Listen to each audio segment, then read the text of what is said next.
अक़वाम मुत्तहिदा की सलामती काउंसिल में पाकिस्तान ने भारत की जानिब से मुश्तरका कुदरती वसाइल के सियासी इस्तेमाल पर गहरी तशवीश का इजहार किया है। पाकिस्तान के मुस्तकिल मंदूब आसिम इफ्तिखार ने सलामती काउंसिल से खिताब में कहा कि भारत ने गैर कानूनी इक़दाम के ज़रिए करोड़ों लोगों को माहौलियाती ख़तरात से मज़ीद दो चार कर दिया है।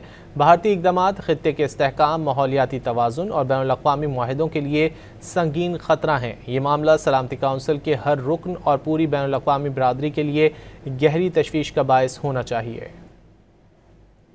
अक़वाम मुत्तहिदा की सलामती काउंसिल में पाकिस्तान ने भारत की जानिब से मुश्तरका कुदरती वसाइल के सियासी इस्तेमाल पर गहरी तशवीश का इजहार किया है।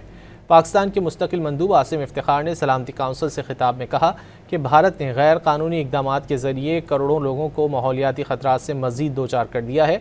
भारतीय इक़दाम खित्ते के इस्तेहकाम, माहौलियाती तवाज़ुन और बैनुल-अक़वामी मुआहिदों के लिए संगीन ख़तरा हैं। ये मामला सलामती काउंसिल के हर रुकन और पूरी बैनुल-अक़वामी बरादरी के लिए गहरी तशवीश का बायस होना चाहिए।